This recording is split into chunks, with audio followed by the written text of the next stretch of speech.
Hello and welcome back to NoBS. Today we return to talking about the very terrible and left-leaning and corrupted NFL, the National Football League. Once our greatest and best and most favorite American pastime, football has since recently become pretty biased and left-leaning. They've been taken over by all kinds of radicals, and it all started around 2015 when Colin Kaepernick was no longer getting played by his team. So he decided he was going to get attention in another way. This resulted in him kneeling and pretending he was doing it because, police brutality and everyone's racist and I'm a victim of institutional racism and crap like that. But we all know Colin Kaepernick was not really doing that for that reason. He was doing that for attention because he couldn't play his position anymore. He wasn't that good of a quarterback, so they put him on the bench. This resulted in him kneeling and trying to get attention in other ways. And now we're talking about some other things happening that is as a result of things like that, because Colin Kaepernick started a wave of woke activism in the NFL. More people started kneeling. Things started getting more sensitive there, more PC. In recent history this year, we've seen other terrible announcements like how they're going to give preferential treatment to teams that hire black coaches, basically affirmative actioning black people into being coaches. And now we're also talking about how they're changing their national anthem, or rather, they're going to play a different version of the national anthem before the original American national anthem, which is really weird. Like, I don't get where they're going with this, but I guess it has to do with kneeling again and this whole strife that's been going on in current events this year. And in addition, NFL is gearing up to come back pretty soon. They're going to try to bring it back despite all these health concerns and all stuff like that. They're getting ready. And what their new plan is rather troubling. This portion of Twitter has some more details. It says the NFL is planning to play the song known as the Black National Anthem before all Week 1 games. Wow, I've never heard of the Black National Anthem, but I've also never heard of Juneteenth and a lot of this other stuff the leftists are coming up with this year. They're getting very biased and very segregationist, if you think about it. If there's a black national anthem, I mean, what's the white national anthem? And how come I never knew about all this kind of biased segregation stuff? Like, I thought we ended this kind of racism many years ago, but apparently they're trying to bring it back. The leftists are regressing. That's why they're called the regressives instead of the progressives. They're regressing back to an olden time where things were divided more. They want to be more racist. They want to focus on identity politics, even though their once hero and mentor Martin Luther King Jr. said we should be judged by the content of our character. But that's not the case anymore. Now it's about what your skin color is, how you were born, what your sexual orientation is, if you're an alphabet character, something like that. All that stuff is far more important than who you actually are and what you do and how well you carry yourself and treat others in your life. It's very messed up, and it's led to what we're seeing here. I've never heard of this Black National Anthem, but apparently this article from ESPN has more details. It says,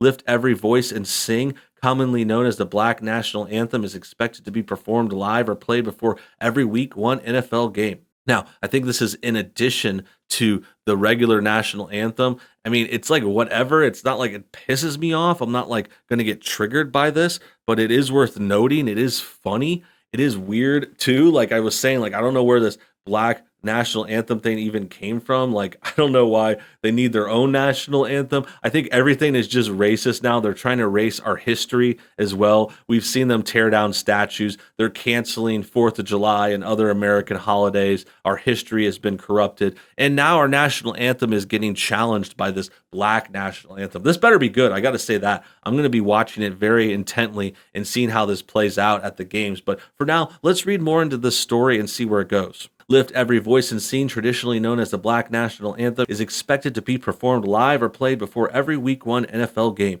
and the league is considering a variety of other measures during the upcoming season to recognize victims of police brutality. A source familiar with the league's discussion told The Undefeated on Thursday. Now, recognize the victims of police brutality. Do you think that they're recognizing all the victims? Because there's a lot of victims, a lot of people get hurt by the police in these arresting situations. I don't want to vilify the police. I think they're heroes doing the best they can with the bad situations they're dealt. They have to handle the worst people at their worst. They have to take care of the cities and do some of the hardest jobs in the world. But do you think they care if white people get hurt by cops? Because I think this is just they're going to recognize black people. Like, they only care about black people. Black lives matter, right?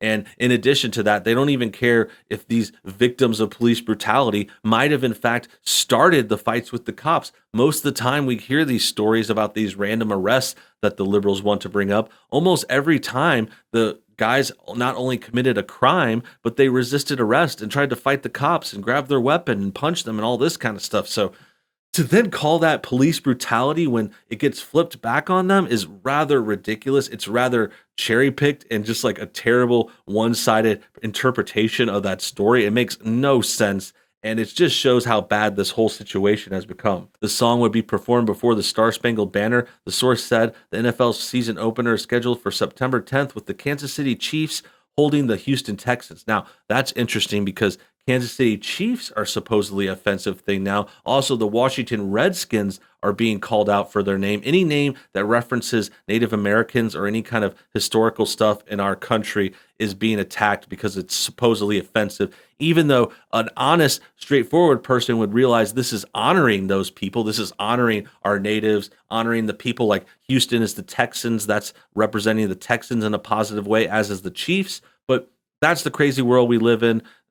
It's just gone totally insane, and the NFL is right at the epicenter of it. Having recently displayed increased awareness about the problems of systemic racism, the NFL, in collaboration with the NFL Players Association, is also considering listing the names of victims on uniforms through decals on helmets or patches on jerseys. The NFL may produce educational programs about victims, among other plans. Wow, they are really virtuous. They want us to know how woke they are for sure. I mean, they mentioned systemic racism, guys. They don't explain it or tell you what that even means because they can't. It's basically a useless word that means nothing. But yeah, the systems of oppression and racism and codified, institutionalized racism and stuff.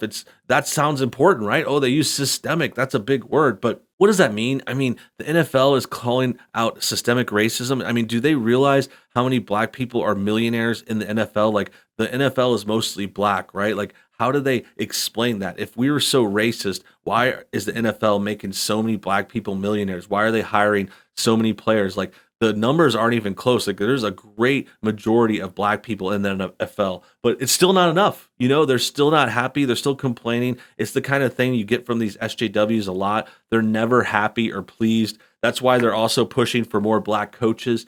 Like, there's apparently a large number of white coaches because that just happens to be a way it plays out. And they want to call that racism. But at the same time, as I just mentioned, there's a lot of black players. How come that's not racism? I mean, really, it's that simple. How come that's not racism? If there's a disparity, shouldn't it be racism? There's a disparity with the coaches. There's this gap, and they assume that's racism. And that's just kind of the thing we're dealing with. It's the racism of the gaps, as they call it. And it just, they point to this difference. They say there's more white coaches than black ones. That's because of racism. But that's not how you prove something. That's not how you prove racism. Like, you can't just say there's a difference between these two groups and that's because of racism. Because I could just point it and say there's a difference between these two groups. That's because of their diets. That's because of their education. You know, you could blame it on anything. You could blame it on luck. You could blame it on whichever. There's a lot of things you could blame it on. Their health, their wellness, their family life, their background, their competence. Like, I'm just making up stuff. I know it's really based on who's the best player. And in this case, it just happens to be there's a lot of great coaches in America who are white. Nothing wrong with that. There's a lot of players in the NFL who are black. Nothing wrong with that either. I have no problem with this kinds of, different groups being attracted to different jobs and doing better at them. Like, it happens with nursing. Nursing tends to get a lot of females, as does teaching jobs. Guys tend to lean towards more higher risk jobs. They tend to be more cops that are guys, military, ditch diggers, house builders, stuff like that. But that's not a problem. It's only a problem whenever the leftists want to complain and get better positions. They only complain about really good, really high paying positions like coaches, CEOs, acting, lead actors in movies, directors. Like, you got to notice that they're not talking about garbage truck drivers and how they're 99% male. I don't think they are. I think it might be something like, I don't know. I would say it's maybe 80% though. 75%, 80% of garbage truck drivers are males. No one's complaining about that. And that's because they don't really care about equality. They just care about taking white men out of positions of power, taking our jobs, taking us away from coaching gigs, and putting more minorities in there because they obviously hate us. Early last month, Commissioner Roger Goodell in a video admitted that the league had erred in how it handled peaceful NFL player protests of police brutality and systemic oppression. Goodell condemned racism and affirmed that Black Lives Matter, pledging his allegiance to the players in the battle for equal justice under the law. Well, I hate to break it to you guys, but we have equal justice under the law. Everyone, there's equality. I mean, what laws are anti-black? Like, what laws are based on race or gender or alphabet status or whatever? It's not. We have equality. Things are fair. The only problem is, in this case, I think they're talking about social justice. You're talking about, racism. If you're talking about oppression, I don't get it. Like, police brutality happens. Like, if you're getting beat up by cops more, it's because you're fighting cops more and you're committing crimes that causes the cops to get drawn into your area. It's that simple. Really, it is. I mean, I don't know why they want to blame the cops. It's like blaming the plumber when your toilet breaks. Like, you call the plumber in to fix the broken toilet. It's not his fault that it broke. And in this case, you call the cops in when there's a crime and someone needs to get arrested. It's not their fault they're committing the crime. That about wraps things up. This NFL story is clearly ridiculous. They're clearly falling off, and this whole Black national anthem is just racist, it's segregationist, it's anti-American, it's against our history, and we could see that their whole administration has become this woke disaster. So before we go, make sure you comment your thoughts on this whole story below. Also, leave a like to get this video shared, and until next time, have a great day.